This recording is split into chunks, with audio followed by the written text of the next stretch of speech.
लावायचे करतात बोल. महाराज मी एकटा असल्यामुळं, एकटा म्हणजे खरंच एकटा बरं का विठ्ठल महाराज.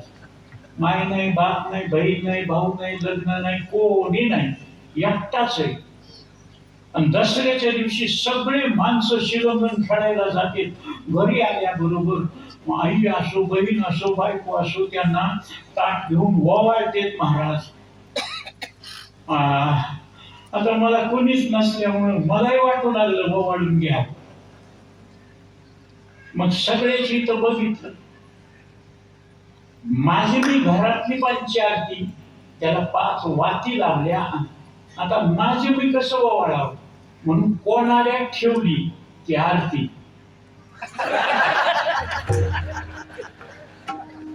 हे असं फिरत असताना शोभदारांनी बघितलं. शोभदाराला वाटलं महाराजाच्या अंगात आलं. आता मला कधी कधी आश्चर्य वाटतं महाराज, 50 वर्ष झालं कीर्तन करायलो तर आमच्या अंगात येणं, स्वप्नात येईन.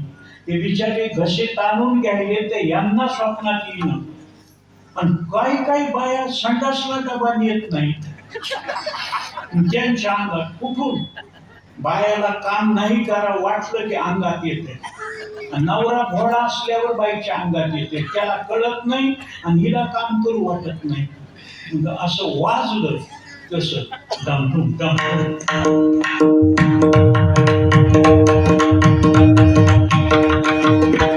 आमच्या वारकऱ्यांना लावणी मृदंग शिवते. मृदंग वाजला की आपण भजन करून नाचतो, नाचू कीर्तनाची रंग.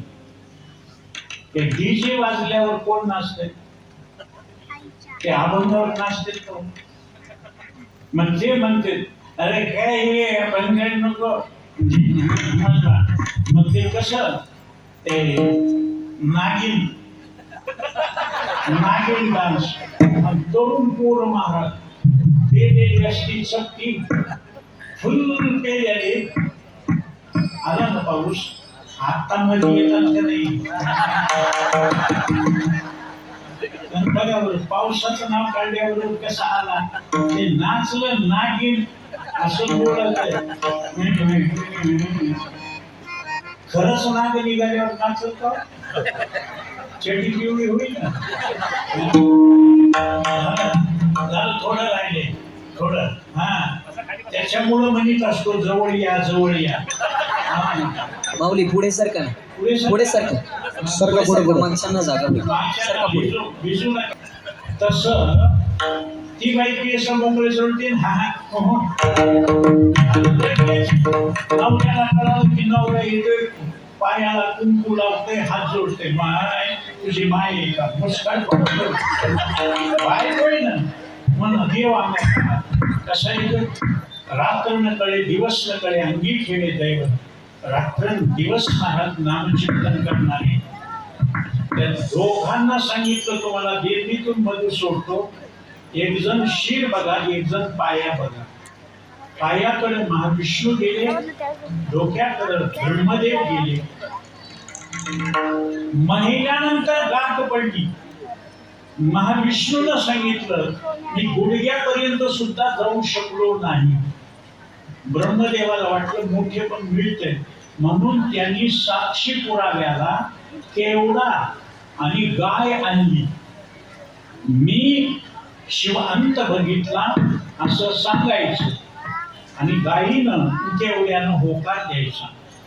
महाविष्णूनं कबूल केलं. देवा महादेवा तुम्ही आमच्यापेक्षा श्रेष्ठ. ब्रह्मदेव मला मी बघितलं. खोटं वाटत असलं तर गाईला केवड्याला विचारा.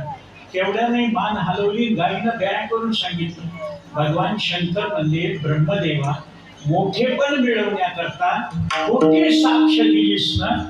आई जगामध्ये तुझी पूजा होणार नाही. आणि गाय तोंडा करून खोटी साक्ष दिल्यामुळं तोंडानं अभक्ष भक्षण करशील. आणि केवड्याचं फूल इतकं सुगंध देणार पण त्याच्या बुडाला सर्प राहतील. केवड्याचं फूल कोणत्या देवाला चालणार नाही. धोत्र्याचं फूल चालतं माझ्या शंकराच्या पिंडीवर पण केवड्याचं फूल शाप दिलेलं आहे. इतके भगवान शंकर मोठे चक्रवर्ती त्याचे पाय माझे चित्ती असतील मला अनुभव वाचे बदता शिवनाम तयार महाराज आम्हाला दुसरं काय जगात या 4 गोष्टी शिवाय दुसरं जगात कोणाला धर्म अर्थ काम आणि मोक्ष धर्मात धारे ते जगत जगताची धारणा धर्मावर अर्थ पैशाशिवाय जगात धडपड सगळे जगाची पैसा करता भोगा करता कामा करता आणि मोक्षा करता मोक्ष म्हणजे दुःख निवृत्ती सुख प्राप्ती महाराज हे मिळवित असताना मरणाची भीती प्रत्येकाला आहे अगा मरण हा बोल महाराज मरायचं सगळ्याला आहे पण मरणाची भीती सगळ्यात जास्त असल्यामुळं मरण माझे मरून गेले मचकेले अमर एकदा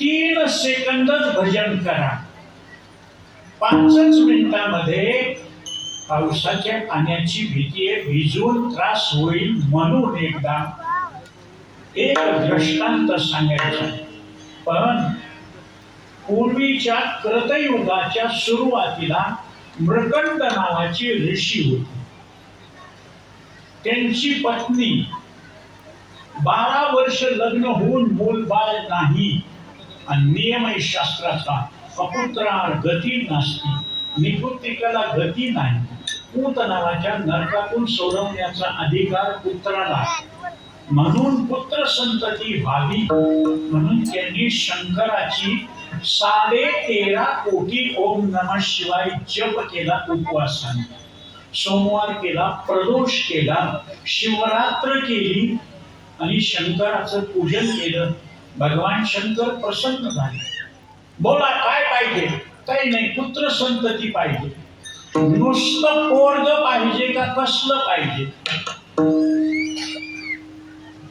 शहाणा मुलगा पाहिजे असेल तर तो 7 वर्ष जगेल आणि मूर्ख मुलगा मिळाला तर तो 100 वर्ष जगेल मागा काय मागायचं ते दोघं म्हणले आम्ही विचार करू दोघांनी विचार केला 100 वर्ष जगणारा मुलगा मागायचा आहे पण ते मूर्ख आहे आणि मूर्ख किती दिवस महाराज हे जिवंत असून मेल्यासारखे 5 जीवंतो की व्रत पंच व्यासेन परिकीर्तिता दरिद्र व्याधितो मूर्खो प्रवासी नित्य सेवका ते 5 जण जिवंत असून मेल्यासारखे त्याच्यामध्ये मूर्खाचा नंबर आहे मग 7 वर्ष जगावं पण विद्वान हुशार असावा मला देव मागायला द्यायला देतो होय पण मागायची अक्कल असली पाहिजे एका माणसाला देव प्रसन्न झाला माग काय मागायचं ते म्हणला एका मागण्यामध्ये आयुष्य मागून गरिबी आहे तर श्रीमंती मागून आयुष्य नसेल तर श्रीमंती गरिबी घेऊन आणि आयुष्य मागून लेकरवाला बायका मुलं नसेल तर 3 तरी द्या बरं 3 वेळेस माग काय मागायचं ते व्हर्जिन बल्ब नव्हता ट्यूब होतं ट्यूब म्हणजे कळालं का ते स्टार्टर शिवाय ट्यूब चालू होत नाही एवढी नदी असते ना ती ह्याची गदी होती बायको ते घरी गेलं घरी म्हणला देव मला प्रसन्न झालाय काय मागायचं मागू पहिलं काय मागायचं ते माग सांग बरं आता नवरा बायकोचा एक विचार असावा घर सुखात राहतं दोघांचा एक विचार असतो बाईने विचार केला मला सगळ्या गल्लीत सगळ्या भावकीत सगळ्या नातेवाईकात नट्ट म्हणतात नाक छोटा असल्यामुळं देवाला म्हणा नाक लांब कर आता कसं किती काहीच विचार केला नाही जेव्हा बिजापूर गेलं देवा देव मला मागणी नंबर 1 माझ्या बायकोचं नाक लईच कमी सगळे नक्की म्हणते नाक लांबव म्हणल्यावर देव म्हणला तपासतो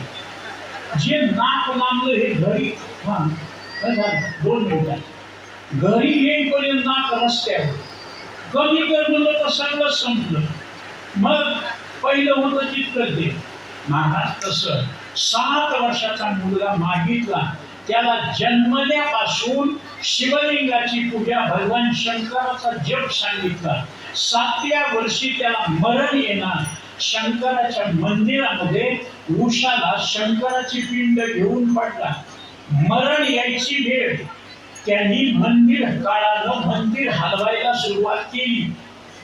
ते दगड विटा चुना शिवलिंगावर पडू लागला. त्याला वाटलं हे बाहेर पडलं, पण त्या पोरानं विचार केला माझ्या देवाच्या अंगावर माती पडायली, वाळू पडायली. त्यानं संपूर्ण शरीर शिवलिंगावर